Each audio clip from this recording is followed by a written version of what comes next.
Senator Marcos, nasaan ka pag corruption ang pinag-uusapan? Hindi po ako sasama sa ganyang klase. Hindi ako sasama sa ganyang klaseng pamumulitika na itinataya at ginagamit ang dapat na pantulong sa ating mga kababayan, ang pamumulitika, ang kunwari ay anti-corruption, yun lamang ay itinataas lang ang sariling So, yung tanong ko po, napakatagal niya nag-congressman, napakatagal niya po nag-senador, nakinabang sa PDAF. Yung PDAF po ay diskresyon. Anong ginawa niya para matanggal yung diskresyon? 9 na taon akong walang PDAF sa ilalim ng administrasyon ni Pangulong Arroyo. Dahil lamang pinaglaban ko ang katotohanan at ang kalayaan ng ating halalan.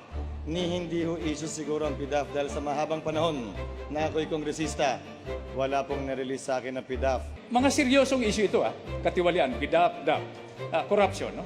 Saan ito didesisyonan? Sa ganitong sitwasyon ba o sa tamang korte? Ano ang nangyari sa Bill of Rights? Hindi ako abogado. No person shall be deprived of life, liberty, and property without due process of law. Sa tamang panahon, tamang sitwasyon, tamang korte. I would have to disagree kasi yan po ang linya ni Vice President Binay palagi. Si Vice President Binay ay nangurakot. Nobody can change that kasi yan po ang aking paniniwala. And I have that right also to say that dahil nakita ko mismo, na-interview ko yung mga testigo at nakita ko yung mga dokumento. So I have every right.